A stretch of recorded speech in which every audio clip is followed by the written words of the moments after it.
One of my favorite test questions. Not only does it ask you to figure out some functions, but it also has you calculating an expression based on the calculations of functions.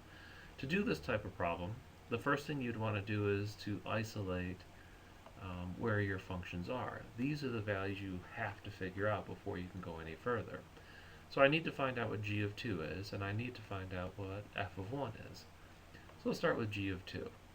To find out g evaluated at 2, we're going to go to the g function and plug it in for where x is. So this would be 4 minus the absolute value of 2 minus 5. And this would become 4 minus, 2 minus 5 is the absolute value of negative 3.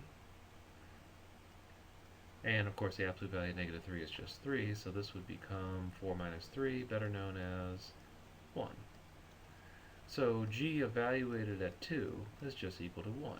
So where we see this g of 2, we'll replace it with just plain old 1.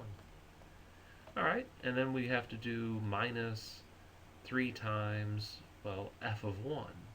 Well, I got to find out what f of 1 is equal to. So I'll work down here and say, well, f of 1 is going to equal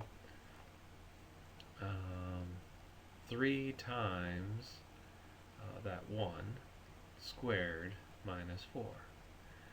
So 1 squared is just 1, 1 times 3 is 3, so we have 3 minus 4, which is better known as negative 1.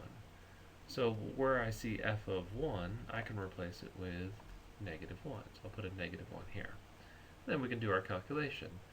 2 times 1 is 2, negative 3 times negative 1 is positive 3, so this whole thing evaluates out to be just 5. And that's it. Pretty simple.